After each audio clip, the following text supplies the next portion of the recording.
વરસાદી દિવસ હતો, આકાશે વાદળ છાયું હતું અને હવામાં ભીનાશ હતી. હું મારી ઓફિસ વહેલા નીકળી ગઈ હતી. ઘણા દિવસોથી મારા હૃદયમાં એક વિચિત્ર ભારણ અનુભવી રહ્યું હતું. મને ખબર નથી કેમ મારા પિતાની યાદો મને ખૂબ જ પરેશાન કરી રહી હતી. બપોરે અચાનક મારું હૃદય બેચેન થઈ ગયું અને મેં મારા ભાઈના ઘરે જવાનું વિચાર્યું. કદાચ હું મારા પિતા સાથે વાત કરી શકું. મારા ભાઈનું ઘર મારી ઓફિસ જતી વખતે હતું, પણ મારું હૃદય મને ઘણીવાર રોકવાનો પ્રયાસ કરતું હતું. મને ખબર હતી કે માતાના મૃત્યુ પછી પિતા ઘરમાં અજાણ્યા બની ગયા હતા. નવી પેઢીના વિચારો અને તેમના શબ્દો પિતાના હૃદય સાથે મેળ ખાતા નહોતા. ભાભી પણ ખાસ સ્વભાવની નહોતી. જ્યારે પણ પિતાનો ઉલ્લેખ થતો ત્યારે તેના કપાળ પર કરચલીઓ પડી જતી. મેં દરવાજો ખખડાવ્યો અને હંમેશની જેમ તેના ચહેરા પર નકલી સ્મિત હતું. ઓહ, તમે આવો, પિતા ઘરે છે? હું તેમને મળવા આવી હતી. ભાભીએ હળવા સ્મિત સાથે કહ્યું, તે કોઈ જૂના મિત્ર પાસે ગયા છે. કદાચ તે આજે રાત્રે ત્યાં રહેશે. મારા હૃદયને શાંતિ ન મળી. હું દરવાજા પર ઊભી રહી. કંઈક બરાબર નહોતું લાગતું. હું જવાનો ઈરાદો કરી રહી હતી. ત્યાં જ ઉપરના માળેથી ઉધરસનો હળવો અવાજ આવ્યો. તે મારા માટે અજાણ્યા નહોતા. નાનપણથી જ પપ્પાની આ ખાસ પ્રકારની ઉધરસ મારા હૃદયમાં છુપાયેલી હતી. હું ચોંકી ગઈ. ભાભીએ તરત જ કહ્યું કે અરે, તે અનવીર કાકા છે જે પડોશમાંથી આવે છે. અવાજ ઉપરના ટેરેસ પરથી આવી રહ્યો છે. પણ મારા પગલાં અટકવાના નહોતા. મેં મારા જૂતા ઉતાર્યા અને ધીમે ધીમે સીડી ચડવા લાગી. ભાભી પણ મારી પાછળ પાછળ આવી ગઈ. કદાચ મને રોકવાના પ્રયાસમાં. ઉપર કંઈ નથી, તે ફક્ત જૂની વસ્તુઓ માટેનો ઓરડો છે. મને આટલી બધી તકલીફ કેમ લઈ રહ્યા છો? તેના અવાજમાં બેચેની હતી. મેં કંઈ કહ્યું નહીં, પણ ટેરેસ પર પગ મૂકતાની સાથે જ મારા પગલાં ઝડપી થઈ ગયા, જાણે મારા આખા શરીરમાં વીજળી દોડી ગઈ હોય. સૂર્ય ખૂબ જ તેજ હતો, જેમાં એક પક્ષી પણ ત્યાં છાંયો શોધે છે. મારા પિતા, જે એક સમયે બપોરના સૂર્યથી અમને બચાવતા હતા, તે મને સ્કૂલે મૂકતા હતા, આજે તે પોતે પણ એ જ તડકામાં ફાટેલી તારવાળી જૂની સાદડી પર બેઠા હતા. તે તડકામાં એવી રીતે બેઠા હતા જાણે તે ઘરનો ભાગ જ ન હોય. તેના કપડાં પરસેવાથી ભીંજાયેલા હતા. તેનો ચહેરો નિસ્તેજ હતો અને તેની આંખોમાં એક શાંતિ હતી જે કોઈ વ્યક્તિની છેલ્લી વિનંતી વિશે કહી રહી હોય તેવું લાગતું હતું. તેની સામે એ જ કપ હતો જેનો ઉપયોગ આપણે બાળપણમાં કૂતરા માટે કરતા હતા. તેમાં રોટલીના બે ખૂબ જ કઠણ ટુકડા હતા, જે કદાચ આજ સવારના કે ગઈકાલના હશે. પપ્પા તે રોટલીને પાણીથી નરમ કરીને ખાવાનો પ્રયાસ કરી રહ્યા હતા. મને મારા હૃદયમાં એક વિચિત્ર દુખાવો થતો હતો.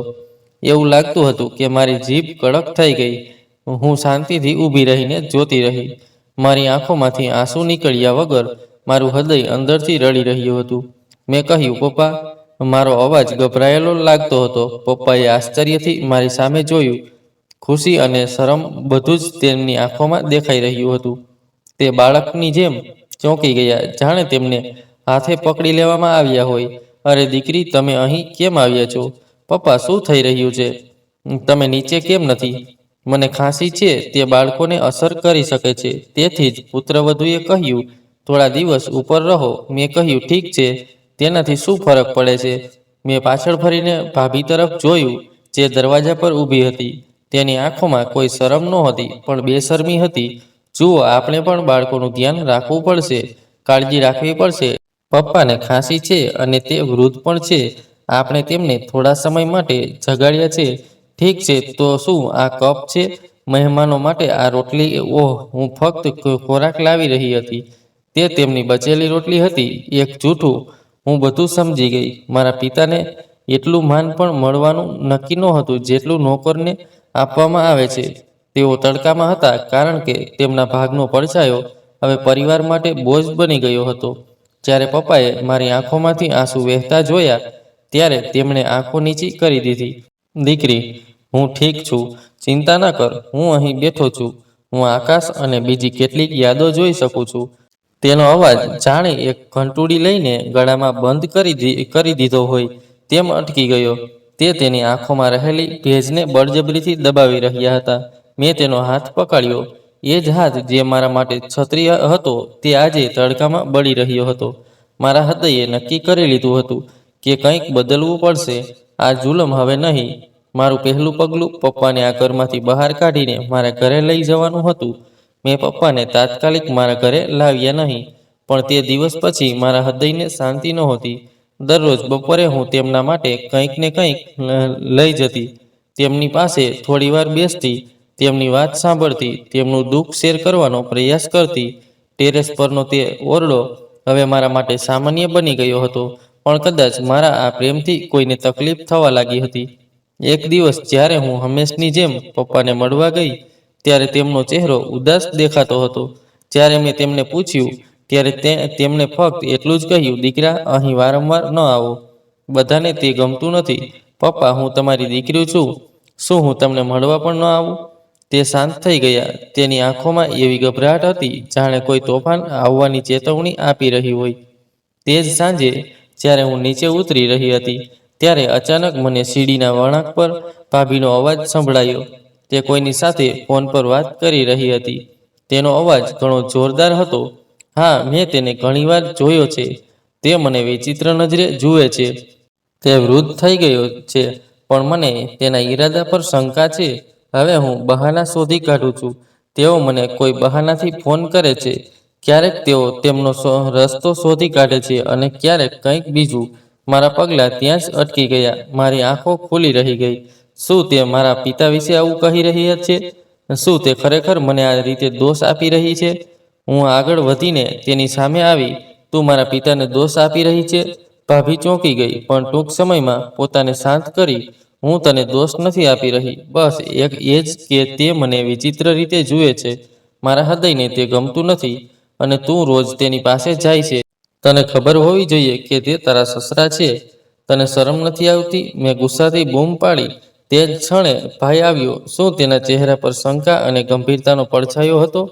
આવું અહીં બની રહ્યું છે. ભાભી તેની પાસે ગઈ અને આંખોમાં આંસુ સાથે કહ્યું, મેં કંઈક કહ્યું નહીં. મેં ફક્ત તેમને કહ્યું કે મને વિચિત્ર લાગે છે. પપ્પા પહેલા જેવા નથી. ભાઈએ મારી સામે જોયું અને કોઈ પ્રશ્ન પૂછ્યા વિના કહ્યું, જો તમને કંઈક વિચિત્ર લાગતું હોય તો હું તમારી સાથે વાત કરીશ. હું પપ્પાને પૂછીશ, તમારો મતલબ શું છે? તમે ફક્ત એટલા માટે મારા પિતાને દોષ આપી રહ્યા છો કારણ કે તમારી પત્નીને કંઈક લાગ્યું હતું. મારો અવાજ વધુ ઊંચો થયો. ભાઈ ચૂપ રહ્યો, અને આ મૌનથી મારા હૃદય પર ઊંડી છાપ પડી ગઈ. હું સમજી ગઈ કે ઘરની દિવાલો પહેલાથી જ જૂઠાણાના પાયા પર ધ્રુજવા લાગી છે, અને હવે તેમાં પણ તિરાડો દેખાવા લાગી છે. સવારનો પ્રકાશ સંપૂર્ણપણે ફેલાયો પણ નહોતો જ્યારે મારા ફોનની રિંગ વાગી. ભાઈનો નંબર હતો. મારા હૃદય કોઈ કારણ વગર તબકવા લાગ્યું.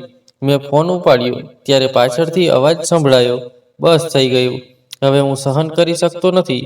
ભાઈનો અવાજ હતો, ગુસ્સાથી, તણાવમાં. શું થયું? બધું બરાબર છે? આવો અને જાતે જુઓ. પછી ફોન ડિસ્કનેક્ટ થઈ ગયો. હું ઝડપથી પગલાં ભરતા ભાઈના ઘરે પહોંચી. દરવાજો ખુલ્લો હતો. આંગણામાં પડોશની કેટલીક સ્ત્રીઓ ભેગી થઈ ગઈ હતી. બધાની આંખોમાં પ્રશ્નો હતા અને તેમના ચહેરા પર આશ્ચર્ય હતું. જ્યારે હું અંદર ગઈ ત્યારે મેં પપ્પાને દરવાજાની બહાર જમીન પર પડેલા જોયા. તેમના કપડાં કાદવથી ઢંકાયેલા હતા. તેમનો ચહેરો લાલ હતો અને તેમની આંખોમાં એક વિચિત્ર ખાલીપણું હતું, જે તોફાન પછીના વિનાશ જેવું છે. મારા ધ્રુજતા પગલાં ત્યાં જ અટકી ગયા. પપ્પા, હું એક શબ્દ પણ બોલી શકી નહીં. મારી આંખોમાંથી ફક્ત આંસુ વહેતા હતા. તેણે મારી તરફ જોયું. તેનો ચહેરો ગભરાઈ ગયો હતો. તેના હોઠ સૂકાઈ ગયા હતા, અને તેના અવાજમાં તે પીડા હતી જે દરેક સાચા પિતાના હૃદયમાં આવે છે જ્યારે તેના બાળકો તેને દહેજને કારણે બહાર ધકેલી દે છે. દીકરા, મેં કંઈ કર્યું નથી. તે મને ચંપલથી મારતી હતી. હું આ કહેતા જ તેનું માથું મારા ખભા પર ટેકવી દીધું. હું સ્તબ્ધ થઈ ગઈ. આ શબ્દો મારા હૃદયને તીરની જેમ વીંધી ગયા. તે શું કહ્યું? ભાભીએ પપ્પાની આંખોમાંથી આંસુ વહેવા માંડ્યા. તે બહાર આવ્યા અને મારા સ્કાર્ફમાં લપેટાઈ ગયા. આ દરમિયાન મારો ભાઈ ચહેરા અને આંખો પર કડક નજર સાથે બહાર આવ્યો. જો તમે તેમના માટે નફરત રાખવા માંગતા હો તો તેને દૂર કરો. આ ઘરમાં તેમના માટે કોઈ સ્થાન નથી. તમે શું કહો છો, ભાઈ? તે અમારા પિતા છે, જેમણે અમને મોટા કર્યા, અમારા માટે પિતાનો જીવ બલિદાન આપ્યો. હા, તેમણે તમારા માટે પણ કર્યું, પણ હવે તે પહેલા જેવા નથી. તે તમને ખોટી નજરે જુએ છે અને મારી પત્નીને પણ. હું મારા સન્માન સાથે સમાધાન કરી શકતો નથી ભાઈ.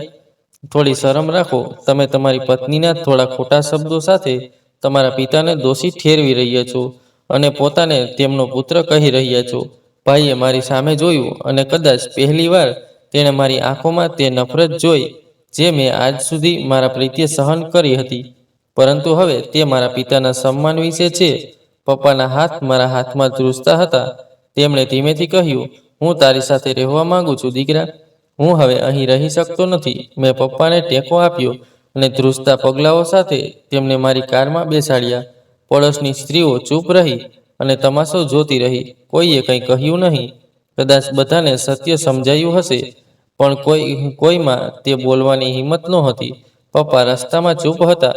જ્યારે મેં તેમનો હાથ પકડ્યો ત્યારે તેમણે કહ્યું, દીકરી, મેં ફક્ત તે ઘરમાં પ્રાર્થના કરી હતી, પણ મને શાપ મળ્યો. મેં ક્યારેય વિચાર્યું નહોતું કે મારું વૃદ્ધાવસ્થા આટલા અપમાનમાં પસાર થશે. મારી આંખોમાંથી વહેતા આંસુઓ શપથ લે છે, હવે હું તેને ક્યારેય કોઈ નુકસાન નહીં થવા દઉં. પપ્પા મારી સાથે આવ્યા હતા, પણ તેમની આંખોમાં રહેલો તે ચમક ક્યાંક ખોવાઈ ગયો હતો, જેના કારણે મને એકબીજાની નજીકનો અનુભવ થતો હતો. દિવસનો મોટા ભાગનો સમય મૌનમાં પસાર થતો. હું વાતો કરતી અને તે સાંભળતા. ક્યારેક તે હસતા, પણ તે સ્મિત પણ અધૂરું લાગતું. હું આખો સમય તેની આસપાસ રહેતી. હું તેના માટે નરમ પલંગ બનાવતી. હું તેનું મનપસંદ ભોજન રાંધતી, પણ તે ફક્ત શાંત રહેતા અને પછી તે એક ઊંડો શ્વાસ લેતા અને શૂન્યતામાં જવા લાગતા. દીકરા, એક દિવસ તેણે ધીમેથી બૂમ પાડી, હા પપ્પા, જો હું ત્યાં ન હોઉં તો મારા રૂમમાં ડ્રોવરમાં વાદળી રંગનું પરબીડિયું છે. તમારે તેને રાખવું જોઈએ. પપ્પા, આ કેવી વસ્તુ છે? તમે વાત કરી રહ્યા છો. તમે મારી સાથે છો. તમે હંમેશા રહેશો. તે હસ્યા. કોઈ હંમેશા રહેતું નથી, ફક્ત પ્રાર્થનાઓ જ રહે છે. મારું હૃદય ધ્રુજતું હતું. મેં તેનો હાથ પકડીને રડી. કેટલાક દિવસો આ રીતે પસાર થયા. એક દિવસ અચાનક પપ્પાની તબિયત બગડી. તે આંફવા લાગ્યા, તેના હાથ ધ્રુજવા લાગ્યા અને તેનો ચહેરો પરસેવાથી ભીંજાઈ ગયો. હું તરત જ તેને હોસ્પિટલ લઈ ગઈ. ડોક્ટરે તેના પર ઓક્સિજન લગાવ્યો અને કેટલાક સ્ટેપ કરાવ્યા. તેનું હૃદય ખૂબ જ નબળું પડી ગયું છે. સમય હવે મારો સાથ નથી આપી રહ્યો. મેં તેના હાથ પકડ્યા. તે હસ્યા, દીકરી, મારી પાસે ફક્ત એક જ વિનંતી છે. મારા અંતિમ સંસ્કારમાં કોઈને રડવા ન દે. જે જીવનમાં મારા દુઃખનું કારણ બન્યું છે, તેની આંખો બંધ થઈ ગઈ છે અને હૃદયના ધબકારા કાયમ માટે બંધ થઈ ગયા. દુનિયા મારા માટે બંધ થઈ ગઈ હતી. હું અનાથ બની ગઈ હતી. પણ આ વખતે દુઃખ કંઈક બીજું હતું. મેં તેના હૃદયનો છેલ્લો ધબકાર મારા હાથમાં રોકાતો જોયો. પિતાનો અંતિમ સંસ્કાર સાદગીથી કરવામાં આવ્યો. મેં મારા ભાઈને જાણ કરી, પણ તે આવ્યો નહીં. ભાભીએ ફોન પણ ન કર્યો. ફક્ત જૂના પડોશની કેટલીક સ્ત્રીઓ હતી અને તે મારા આંસુ લૂછવા આવેલા મારા મિત્રોના. 3 દિવસ પછી મને પપ્પાના મૃત્યુની ખબર પડી ત્યારે મને યાદ આવ્યું. મેં એક વાદળી પરબીડિયું કાઢ્યું. તે એક વસિયતનામા હતું, જેમાં સ્પષ્ટપણે લખ્યું હતું કે હું રમેશચંદ્ર શર્મા મારા સંપૂર્ણ હોશમાં મારી બધી મિલકત અને સંપત્તિ મારી પુત્રીને સોંપું છું, જે મારા દુઃખ અને પીડામાં મારી પડખે ઊભી રહી હતી જ્યારે મારો દીકરો અજાણ્યો બની ગયો. નીચે તેમની સહી હતી. સાક્ષી તરીકે જૂના પડોશના 2 વૃદ્ધ માણસોના નામ હતા. મારે ક્યારેય સંપત્તિ જોઈતી નહોતી કે મારા પિતા પાસેથી કંઈ માંગ્યું નહોતું, પરંતુ આ વસિયતનામા ફક્ત મિલકતનો કાગળ નહોતો. તે મારા પિતાના વિશ્વાસ, તેમના પ્રેમ અને મારી વફાદારીનું પુરસ્કાર હતું. મેં તે વાદળી પરબીડિયું મારી છાતી સાથે ગળે લગાવ્યું અને કાગળ પર આંસુ પડવા દીધા. આ ક્ષણ મારા જીવનની સૌથી મોટી કસોટી હતી. દુનિયા મારા પિતાને નકારી કાઢ્યા, પણ તેમણે દુનિયાને બતાવ્યું કે સત્યનો સાથ આપનારાઓને ભગવાન ક્યારેય છોડતા નથી. પિતાના મૃત્યુ પછી ઘરનો દરેક ખૂણો તેમની યાદોથી ભરેલો હતો. 3 દિવસ વીતી ગયા. ચોથા દિવસે મેં હિંમત ભેગી કરીને મારા ભાઈને ફોન કર્યો. પપ્પા ગયા, તને ખબર પણ ન પડી? તે ચૂપ રહ્યો. તું ઉદાસ પણ નથી? મેં તેને પૂછ્યું. તેણે કહ્યું, મને કંઈ સમજાતું નથી, અને ફોન કાપી નાખ્યો. અચાનક રાત્રિના શાંતિમાં હું ચોંકીને જાગી ગયો. મેં ઘડિયાળ તરફ જોયું. રાત્રિના 2 વાગ્યા હતા. મેં દરવાજાની બહાર આંગણામાં કોઈ પડછાયો ફરતો જોયો. હું બારી તરફ ગઈ. જ્યારે મેં પડદો હટાવ્યો ત્યારે મારું હૃદય ધબકતું બંધ થઈ ગયું. ત્યારે બે માણસો હતા અને તેમની સાથે ભાભી હાથમાં બેગ લઈને આવી રહી હતી. તેનો ચહેરો ચાદરથી ઢંકાયેલો હતો. તે ઘરના પાછળના દરવાજામાંથી અંદર આવી. મારો શ્વાસ બંધ થઈ ગયો. હું છુપાયેલી રહી. વાત વિચિત્ર લાગી. 15 મિનિટ પછી તે પિતાના રૂમ તરફ ગઈ. તેનો ઈરાદો સ્પષ્ટ હતો. જ્યારે તે પાછી આવી ત્યારે તેના હાથમાં એક ફોલ્ડર હતું. બીજા દિવસે સવારે મેં રામલાલ કાકા સાથે વાત કરી, જે સ્મશાનમાં મેનેજર પણ છે. તેમણે મને જે કહ્યું તે ભયાનક હતું. દીકરી, જ્યારે તું તારા પિતાને અંતિમ વિદાય આપવા ગઈ હતી તે જ સાંજે બે લોકો આવ્યા અને કહ્યું કે તેઓ પણ તેના સગા છે. જ્યારે હું થોડીવાર માટે બીજી બાજુ ગયો અને જ્યારે હું પાછો ફર્યો ત્યારે મેં જોયું કે તેઓ તારા પિતાના મૃતદેહનો અંગૂઠો કાપી રહ્યા હતા. ત્યાં સુધી શરીર સંપૂર્ણપણે બળી ગયું ન હતું. હું તેમને પકડી શક્યો નહીં. તેઓ ભાગી ગયા. હવે મને બધું સમજાયું. તે ફોલ્ડર, તે ચોરી બધા નકલી દસ્તાવેજો માટે હતી. ભાભીએ પિતા સાથે ભયંકર કૃત્ય કર્યું હતું. મેં રજિસ્ટ્રી ઓફિસમાંથી મારા વકીલ મિત્ર પાસેથી માહિતી મેળવી. સાંજ સુધીમાં મને ખબર પડી કે પિતાની મિલકત હવે તેના પુત્રના નામે ટ્રાન્સફર થઈ ગઈ છે. અંગૂઠાના છાપ વાસ્તવિક દેખાતા હતા. મારી આંખોમાં અંધારું છવાઈ ગયું. આ એ જ ભાઈ હતો જે મારી ઢીંગલી માટે આખા બજારમાં શોધતો હતો અને હવે તેની પત્નીના હાથમાં કઠપૂતળી બનીને તેણે તેના પિતા સાથે આવું ભયાનક કૃત્ય કર્યું હતું. મેં તે વાદળી પરબીડિયું કાઢ્યું. મારી પાસે ખરી ઈચ્છા શક્તિ હતી. હવે કોર્ટમાં ન્યાય માટે લડાઈ લડવાનો સમય હતો. પિતાના મૃત્યુ પછી થોડા દિવસો વીતી ગયા. પછી મને મારા ભાઈનો ફોન આવ્યો કે આપણે વાત કરવી જોઈએ કે નહીં. શું તમે આવી શકો છો? મને સારી રીતે ખબર હતી કે વાતચીત શું હશે. મારી આંગળીઓ પપ્પાએ તેમના મૃત્યુ પહેલા મને આપેલા વાદળી પરબીડિયું તરફ ગઈ, પણ મારું હૃદય મને કહી રહ્યું હતું કે હવે નહીં, ધીરજ રાખ. જ્યારે હું ભાઈના ઘરે પહોંચી ત્યારે ભાઈ પહેલેથી જ ડ્રોઈંગ રૂમમાં બેઠો હતો. તેના ચહેરા પર પહેલા કરતાં વધુ ભેજ હતો અને તેની આંખોમાં એક વિચિત્ર ચમક હતી, જાણે તે સફળતાના નશામાં હોય. કેટલીક ઔપચારિકતાઓ પૂર્ણ કર્યા પછી ભાઈએ સીધી વાત શરૂ કરી. આપણે રજિસ્ટ્રી પેપર્સ અપડેટ કરાવવા પડશે. પપ્પાએ તેમના જીવનકાળમાં એક વસિયતનામા લખ્યું હતું, જે મુજબ તેમની બધી મિલકત પૌત્ર પૌત્રીઓના નામે છે. મારા હોઠ પર એક શબ્દ રચાયો. મને લાગ્યું કે મૂળ વસિયતનામા કાઢીને તેમના ચહેરા પર મારું અને બૂમ પાડું કે તમે લોકો જૂઠા અને અત્યંત કપટી છો. પણ મારી જીભ મૌન થઈ ગઈ હતી. ભાઈએ થોડીક ક્ષણો માટે મારા મૌન તરફ જોયું અને પછી કહ્યું, અમે ઈચ્છીએ છીએ કે બધું શાંતિપૂર્ણ રહે. કોઈ ઝઘડો ન થવો જોઈએ. છેવટે તમે એકલા છો. તેથી પપ્પાએ હૃદયથી કંઈક આપ્યું હશે. મેં તેના શબ્દો પર મારી આંખો નીચી કરી. ભાભીએ મને ટોણા મારતા કહ્યું, પપ્પાએ પણ જાણતા હતા કે ફક્ત દીકરાઓ જ વંશ આગળ વધારી શકે છે. તેથી જ તેમણે બાળકોને અધિકારો આપ્યા. મારા હૃદયમાં દુઃખની લહેર ઉભરી આવી, પણ તેમ છતાં હું ચૂપ રહી. મને પપ્પાના છેલ્લા ક્ષણો યાદ આવ્યા, તેમના શબ્દોમાં છુપાયેલી લાચારી અને તે સંદેશ, દીકરી, હું ગયા પછી આ પરબીડિયું સંભાળી લેજે. ભાઈએ ટેબલ પર કેટલાક કાગળો રાખ્યા અને કહ્યું, આ સહી કરેલી નકલો છે. તું પણ આ પર સહી કર જેથી પ્રક્રિયા પૂર્ણ થાય. મારા હાથ ધ્રુજવા લાગ્યા. જ્યારે મેં કાગળો જોયા ત્યારે તેના પર નકલી સહીઓ અને અંગૂઠાના છાપ છાપેલા હતા. હું બધું સમજી ગઈ હતી, પણ મેં મારા ચહેરા પર કોઈ હાવભાવ આવવા દીધા નહીં. મેં સહી ન કરી અને ધીમેથી કહ્યું, મને વિચારવા દો. ભાભીએ તરત જ કહ્યું, વિચારવાનું શું છે? બધું સ્પષ્ટ છે. અને જો પપ્પાએ તમને કંઈક આપવું હોત તો તેઓ તે લેખિતમાં પણ આપતા. હું ઊભી થઈ અને કહ્યું, મેં તેનું હૃદય વાંચ્યું હતું કે તેની ઈચ્છા, અને હું દરવાજા તરફ આગળ વધી. જ્યારે હું ઘરે પાછી ફરી ત્યારે મારી આંખોમાંથી આંસુ અટકતા નહોતા.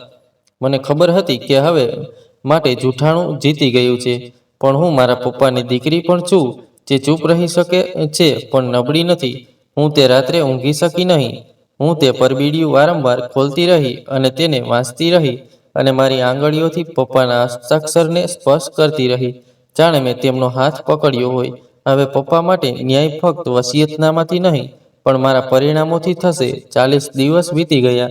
જાણે પપ્પાના અલગ થવાથી મારા શરીરમાંથી આત્મા બહાર નીકળી ગયો હોય. તેમના વિના દરેક દિવસ અધૂરો પસાર થતો હતો. હું મારી જાતને સંભાળવાનો પ્રયાસ કરી રહી હતી. હું રસોડામાં કામ કરવાનો પ્રયાસ કરી રહી હતી. મારા હાથથી ભોજન રાંધતી હતી અને તેની યાદો મારા હૃદયમાં હંમેશા તરતી હતી. થોડા દિવસો પછી પડોશની સ્ત્રીઓ આવવા લાગી. આંગણામાં કાર્પેટ પાથરવામાં આવી. ખોરાકની સુગંધ ફેલાવા લાગી. દરેક ચહેરા પર દુઃખના મોજા હતા, પરંતુ કેટલીક આંખોમાં કટાક્ષ પણ સ્પષ્ટ દેખાઈ રહ્યો હતો. રસોડાના ખૂણામાં બેઠેલી એક વૃદ્ધ કાકી, જે વર્ષોથી પડોશમાં રહેતી હતી, મારી તરફ ઝૂંકીને બોલી, "દીકરા, હું તને કંઈક કહેવા માંગુ છું. કદાચ તને ખબર નહીં હોય." મેં તેની તરફ આશ્ચર્યથી જોયું. તેણે ધીમેથી કહ્યું, "તારા પિતા ઘણીવાર છત પરના રૂમમાં જતા હતા. જ્યારે અમે સ્ત્રીઓ કપડાં લટકાવવા ઉપર જતા હતા, ત્યારે મેં જોયું કે કદાચ તે કંઈક લખી રહ્યા હશે અથવા કંઈક છુપાવી રહ્યા હશે." મારા શ્વાસ અટકી ગયા. "તે શું જોયું?" "જોયું હતું ના દીકરા, અમે ક્યારેય પૂછવાની હિંમત કરી નહીં. પણ એક દિવસ તે મારા પતિને કહી રહ્યા હતા કે ખરો ખજાનો કાગળ કે પૈસા નથી. તે ત્યાં છુપાયેલો છે, જ્યાં કોઈ તેને સૂર્યપ્રકાશમાં પણ સ્પર્શી શકતું નથી." મારા હૃદયમાં એક વિચિત્ર લહેર દોડી ગઈ. શું પપ્પાએ ખરેખર છત પરના રૂમમાં કંઈક છુપાવ્યું હશે? મેં મારા મનમાં વિચાર્યું, કદાચ તે કોઈ યાદો હશે કે પપ્પાએ લખેલી ડાયરી હશે. શું એ ખરો ખજાનો હશે કે બીજું કંઈ? નજીકમાં બેઠેલી ભાભીએ કાકીના શબ્દો સાંભળ્યા. તરત જ તેના ચહેરા પર બેચેની અને ગભરાહટ ફેલાઈ ગયો. તરત જ હું રોટલી લઈને અંદર ગઈ. બધી વ્યવસ્થા પૂરી થતાં જ હું સીધી રૂમમાં ગઈ અને એક જૂનું થડ કાઢ્યું, જેમાં પપ્પાની જૂની વસ્તુઓ હતી. મને એક જૂની ચાવી પણ મળી, જેના પર લખ્યું હતું, "ઉપરનો ઓરડો એક ગુપ્ત ઓરડો છે." મારું હૃદય જોરથી ધબકવા લાગ્યું. મેં નક્કી કર્યું કે હું આજે રાત્રે ટેરેસ પર જઈશ અને જોઈશ કે ત્યાં શું છે. પણ ભાભી પણ હોશિયાર હતી. રાત્રિના શાંતિમાં તે મારા પહેલા રૂમમાં પહોંચી ગઈ હતી. તેના હાથમાં એક નાની ટોર્ચ હતી અને તેના ચહેરા પર એક વિચિત્ર બેચેની હતી, જાણે તે કોઈ ખજાનો શોધવા નીકળી હોય.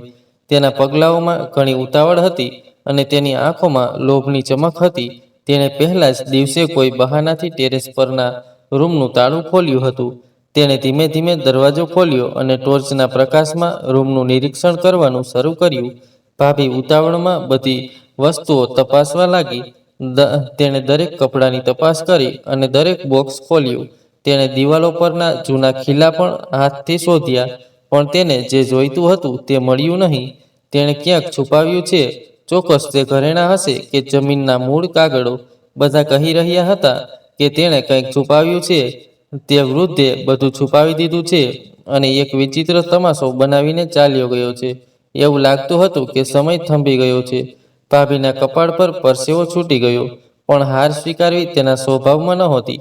તેણે જૂનું થડ ખોલ્યું, જેના તળિયે કેટલીક જૂની ચાદર હતી.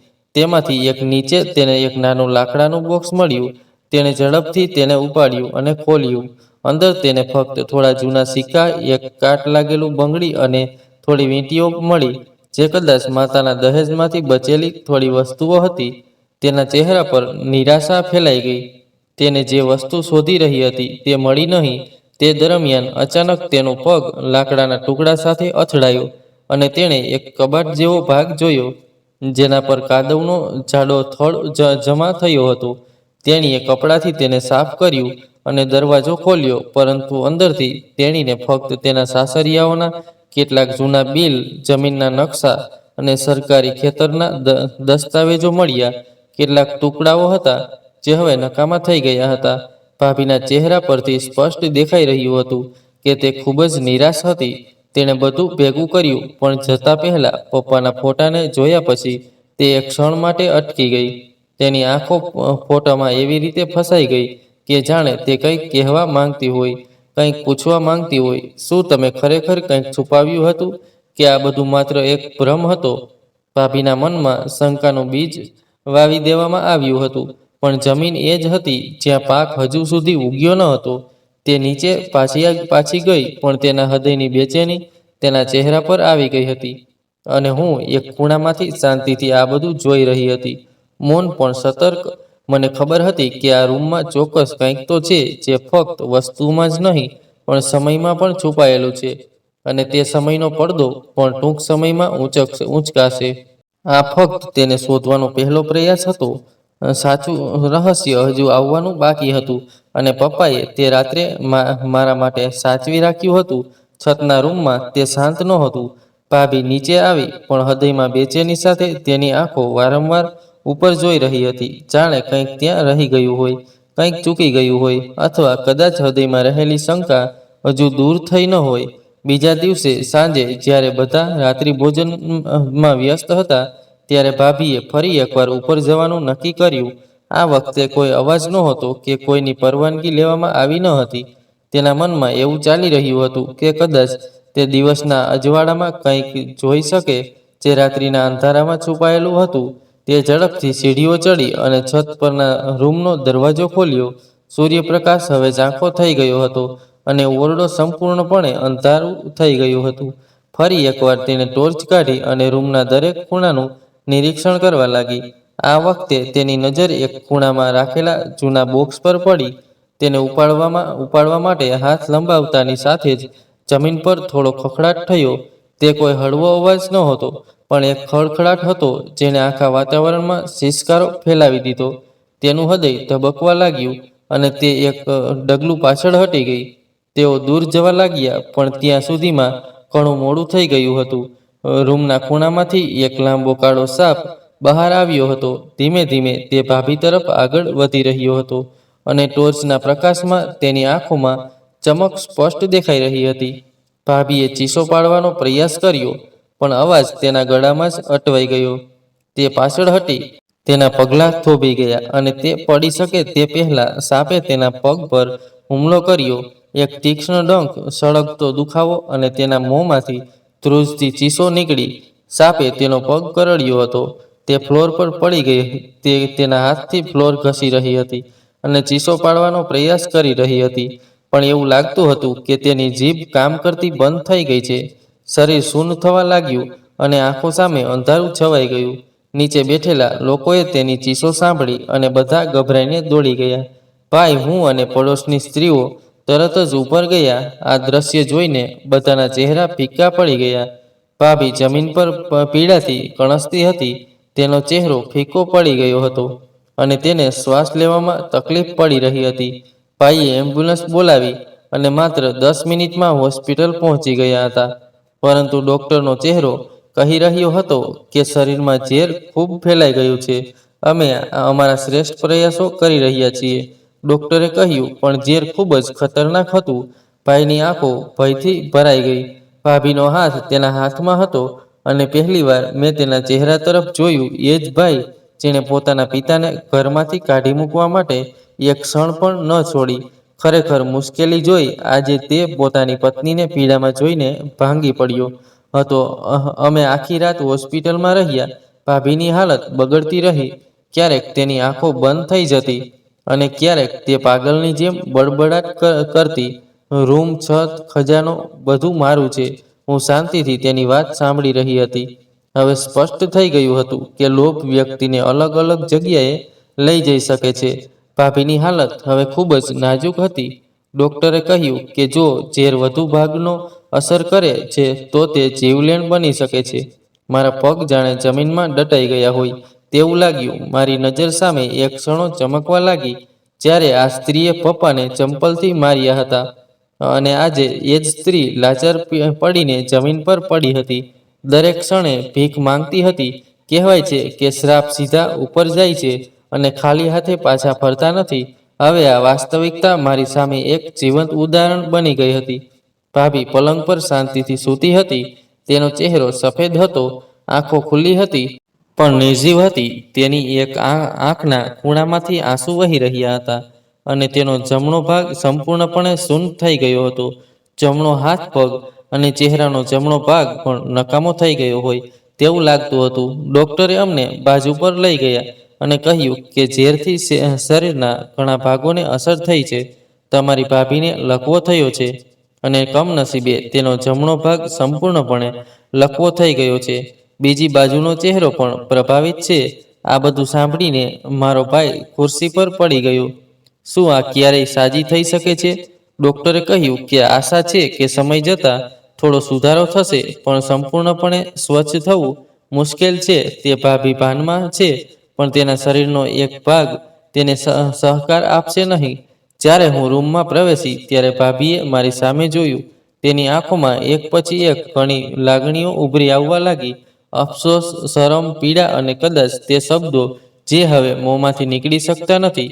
તેમને કેવું લાગે છે? મેં ધીમેથી પૂછ્યું, પણ જવાબમાં ફક્ત મૌન હતું. તે બોલવા માંગતી હતી, કંઈક કહેવા માંગતી હતી, પણ તેનો ચહેરો હવે હલવા માટે સક્ષમ નહોતો. તેની આંખોમાંથી આંસુ વહેતા રહ્યા. હું તેની પાસે બેઠી અને તેનો હાથ પકડ્યો, જે હાથ એક સમયે મારા પિતા પર ઉપાડવામાં આવ્યો હતો. તે આજે નિર્જીવ પડ્યો હતો. રૂમમાં સંપૂર્ણ શાંતિ હતી.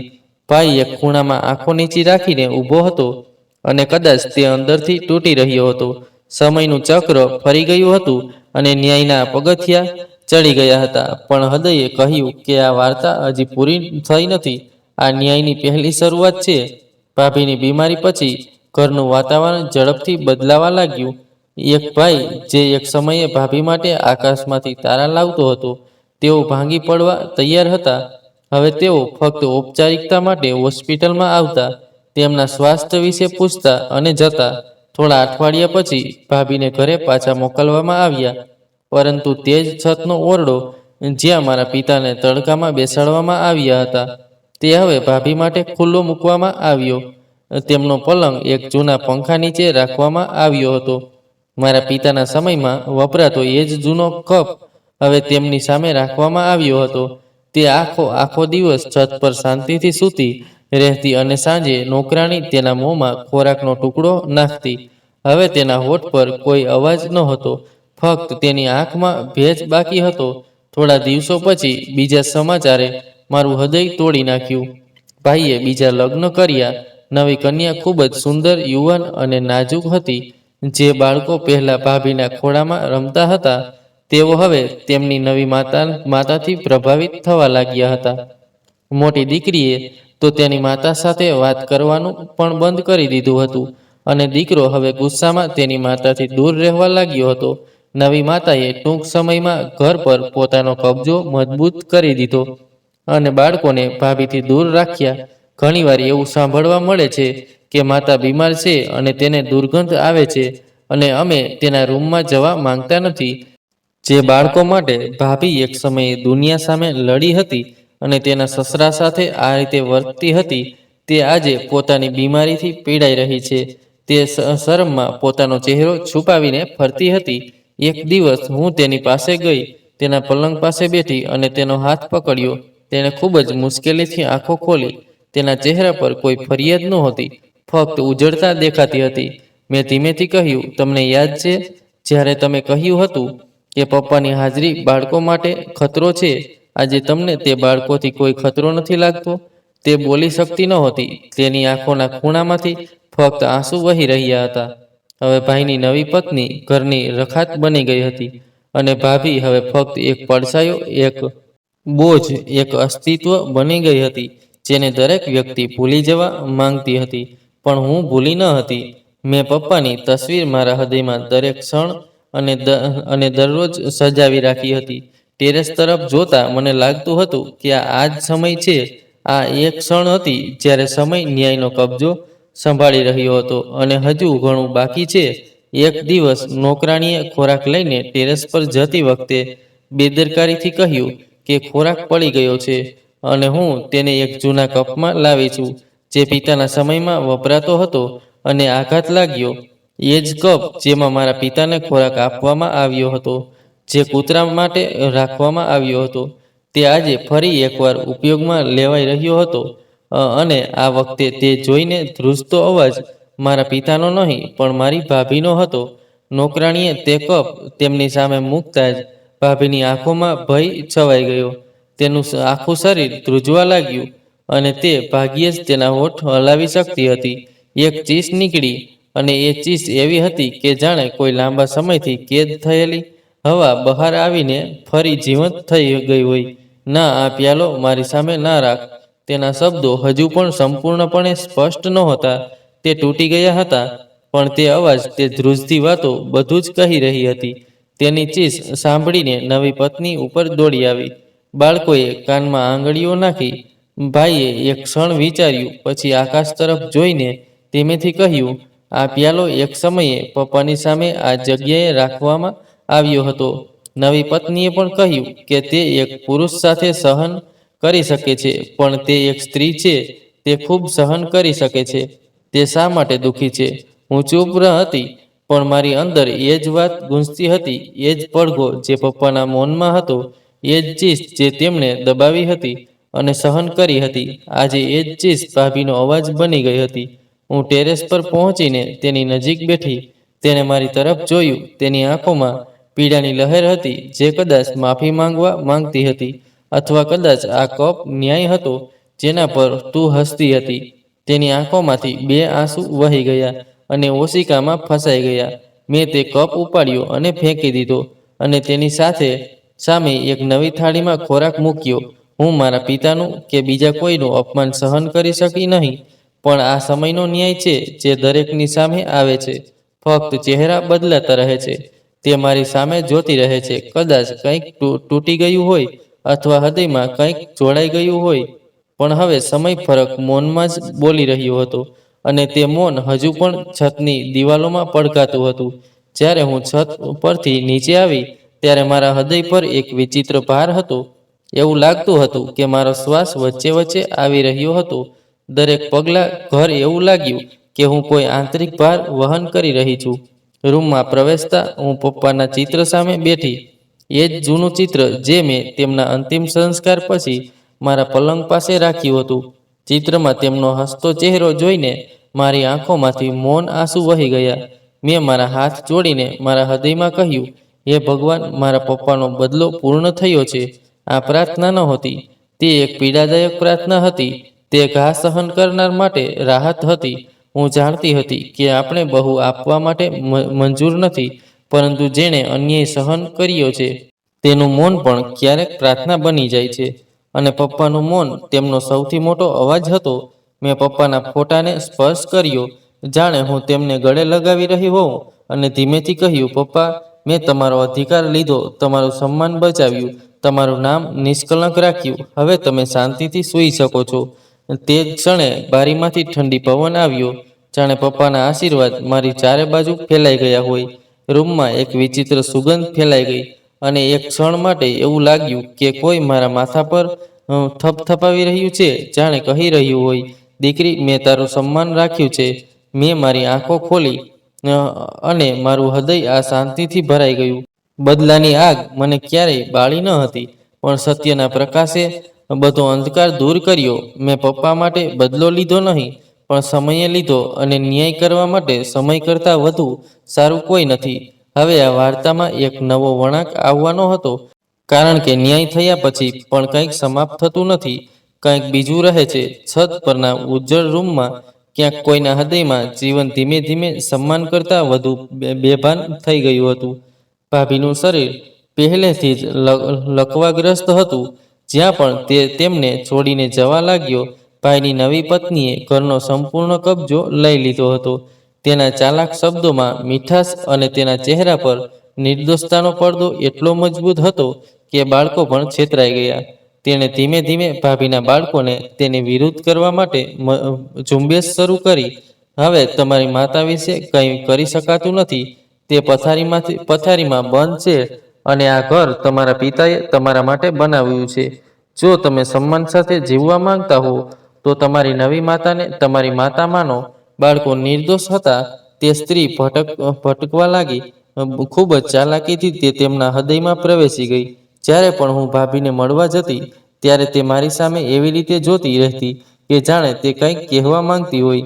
એક દિવસ ટેરેસ પર મેં તેને જોરથી કંઈક કહેવાનો પ્રયાસ કરતી જોઈ, પણ કોઈ અવાજ ન નીકળ્યો. ફક્ત આંખોમાં પાણી આવી રહ્યા હતા, અને હોઠ ધીમે ધીમે હલતા હતા, જાણે કોઈ પ્રાર્થના કે શાપ રચી રહ્યા હોય. હું ત્યાં શાંતિથી બેઠી હતી. પપ્પાની વસિયત મારી પાસે સુરક્ષિત હતી. સાચા સાક્ષીઓની સહીઓ, તેમના શબ્દો અને તેમના અંગૂઠાની છાપ સાથે. પણ મને ખબર હતી કે જૂઠાણાની દિવાલ પડવા માટે સમય યોગ્ય હોવો જોઈએ, અને હવે તે સમય આવી ગયો હતો. ભાઈ અને નવી ભાભીએ પપ્પાની મિલકત પર મોહર લગાવી દીધી હતી. તેઓએ બનાવટી કાગળો દ્વારા કબજો મેળવ્યો હતો. તેઓએ પોતાને કાયદાના નિષ્ણાત સાબિત કર્યા હતા. મને ખબર હતી કે કોર્ટ લડાઈ સિવાય કોઈ રસ્તો બચ્યો નથી. મેં એક વકીલ સાથે વાત કરી અને તેમનો બધો દસ્તાવેજો સોંપી દીધા. કાગળો જોયા પછી વકીલે કહ્યું કે આ સંપૂર્ણ બનાવટી છે. જો સાક્ષીઓ હાજર થઈને દસ્તાવેજોને સાચા જાહેર કરે છે તો ચુકાદો અમારા પક્ષમાં આવશે. કોર્ટમાં કેસ દાખલ કરવામાં આવ્યો. પહેલી જ સુનાવણીમાં કોર્ટે નોટિસ જારી કરી અને બનાવટી દસ્તાવેજોને યોગ્ય તપાસનો આદેશ આપ્યો. જ્યારે મારા ભાઈએ આ સમાચાર સાંભળ્યા ત્યારે તે ડરી ગયો. ઘણા વર્ષો પછી પહેલીવાર તેની આંખો પહોળી થઈ ગઈ. તેમના મનમાં ડર દેખાય છે. તેની નવી પત્નીએ તેને આ બધા માટે ઉશ્કેર્યો. તમારી બહેનનો એક પ્લાન છે. તે તમને મિલકતમાંથી કાઢી મૂકવા માંગે છે. પણ હું કોઈનો હિસ્સો માંગતી નહોતી. હું ફક્ત ન્યાય માંગતી હતી. પપ્પાના છેલ્લા નિર્ણયના થોડા દિવસો પછી હું કોર્ટમાં હાજર હતી. મેં બધા પુરાવા તૈયાર કર્યા, સાક્ષીઓ સાથે વાત કરી અને પપ્પાના શબ્દો મારા હૃદયમાં બોલ્યા. હું કોર્ટ રૂમમાં પ્રવેશી. તે ફક્ત કાગળોની લડાઈ નહોતી. તે પપ્પાએ છત પર વિતાવેલા સમય, તેમણે સહન કરેલી એકલતા, કોર્ટમાં પહેલી સુનાવણી દરમિયાન તેમના પર લાદવામાં આવેલી મુશ્કેલીઓનો પુરાવો હતો. ન્યાયાધીશે ભાઈ ના વકીલને પૂછ્યું, જો મૃતક પાસે હોત તો જો તેણે પોતાના પૌત્ર પૌત્રીઓના નામે વસીયત બનાવી હોત તો પછી તેને હોસ્પિટલમાં લઈ જતા પહેલા તે દસ્તાવેજો કેમ તૈયાર કરાવવામાં આવ્યા અને છેલ્લી ઘડીએ તેના અંગૂઠાના છાપ કેમ લેવામાં આવ્યા? આ પ્રશ્નો સત્યના દરવાજા ખોલવા માટે પૂરતા હતા. મારા ભાઈના વકીલ પાસે કોઈ જવાબ નહોતો. હું શાંતિથી ઊભી હતી. મારા મનમાં મારા પિતાનું ચિત્ર બની રહ્યું હતું અને મારા હૃદયમાં ફક્ત એક જ વાતનું પુનરાવર્તન કરી રહી હતી. પપ્પા, મેં વચન આપ્યું હતું કે હું તમને જૂઠાણા હેઠળ દટાવા નહીં દઉં. હવે રમત બદલાઈ ગઈ હતી. ન્યાયની ખુરશી પર બેઠેલો કાયદો પપ્પા વિશે સત્યની સાક્ષી આપવાનો હતો. તે કોર્ટનો દિવસ હતો. મારી આંગળીઓ, હું ધ્રુજતી હતી, પણ મારું હૃદય પપ્પાના વસિયતનામાની સત્ય સાથે સંકળાયેલો એક વિચિત્ર પ્રકાશ હતો. મહિનાઓની કાનૂની લડાઈઓ, ઘણી રજૂઆતો, પ્રશ્નો અને જવાબો, પુરાવો અને સાક્ષીઓ પછી આખરે ચુકાદો આવ્યો, જેની રાહ ફક્ત મને જ નહીં પણ મારા પિતાના આત્માને પણ હતી. ન્યાયાધીશે ચુકાદો સાંભળવાની સાથે જ કોર્ટમાં શાંતિ છવાઈ ગઈ. બધા પુરાવાઓ અને સાક્ષીઓને ધ્યાનમાં રાખીને આ કોર્ટે એવા નિષ્કર્ષ પર પહોંચે છે કે વાસ્તવિક વસિયતનામા છે તે છે જેમાં રમેશચંદ્ર શર્માએ તેમની પુત્રીના નામે બનાવ્યું હતું. બનાવટી દસ્તાવેજો ગેરકાયદેસર અને અમાન્ય જાહેર કરવામાં આવે છે. તેથી સમગ્ર મિલકત કાનૂની વારસદાર એટલે કે પુત્રીના નામે કરવામાં આવે છે. મારા કાન સુધી આ શબ્દો ગુંજવા લાગ્યા. મારી આંખોમાં આંસુ હતા. મારા હૃદયમાં કૃતજ્ઞતા હતી અને મારા આત્મામાં એક વિચિત્ર શાંતિ હતી. હું કોર્ટમાંથી બહાર ગઈ અને આકાશ તરફ જોઈ રહી હતી. મારી આંખોમાં ભેજ હતો પણ મારા હોઠ પર સ્મિત હતું. પપ્પા, મેં તમારું સન્માન બચાવ્યું છે. મેં તમારા નિર્ણય મુજબ તમારો અધિકાર પૂર્ણ કર્યો છે. મારો ભાઈ કોર્ટમાંથી બહાર આવ્યો. તેની નવી પત્ની ઝડપી પગલાઓ સાથે તેનો હાથ પકડીને બહાર આવી, જાણે તે નિર્ણયની શરમથી પોતાનો ચહેરો છુપાવવા માંગતી હોય. તેમના ચહેરા પર હાર, અપમાન અને અવિશ્વાસ સ્પષ્ટ રીતે લખાયેલા હતા. તેઓ સમજી શક્યા નહીં કે જે દીકરીને તેઓ નબળી માનતા હતા અને જેના પર તેઓ આંગળી સીનતા હતા, તે આજે તેમના ખોટા કાવતરાને જમીન પર ઉતારી દીધા છે. મિલકત હવે મારા નામે હતી. ઘર, જમીન, બેંક બેલેન્સ, બધું. પણ મારા હૃદયે તે જ ક્ષણે બીજો નિર્ણય લીધો, જે કદાચ સૌથી અનોખો, સૌથી મોટો હતો. મેં વકીલને કહ્યું કે આ મિલકત કોઈની ન હોવી જોઈએ. તેને અનાથ આશ્રમમાં આપી દો. તે આશ્ચર્યચકિત થયો. શું તમને કોઈ ખ્યાલ છે કે આ રકમ કેટલી મોટી છે? મેં ધીમેથી જવાબ આપ્યો, મને ફક્ત એક જ ખ્યાલ છે કે મારા પિતાએ પોતાનું આખું જીવન બીજાઓ માટે જીવ્યું છે. હું ઈચ્છું છું કે તેમના સારા કાર્યોનું ફળ મળે. ફળ એવા બાળકોને મળે જેમને પિતાનો પડછાયો નથી. થોડા દિવસોમાં આખી મિલકત અનાથ આશ્રમમાં ટ્રાન્સફર થઈ ગઈ.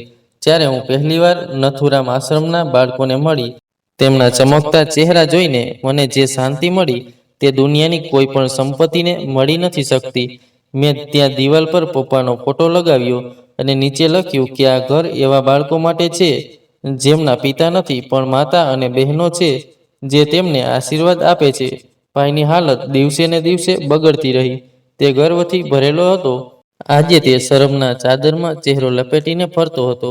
નવી પત્નીનું વલણ બદલાઈ ગયું. બાળકો ગયા અને ઘરમાં એક વિચિત્ર શાંતિ છવાઈ ગઈ.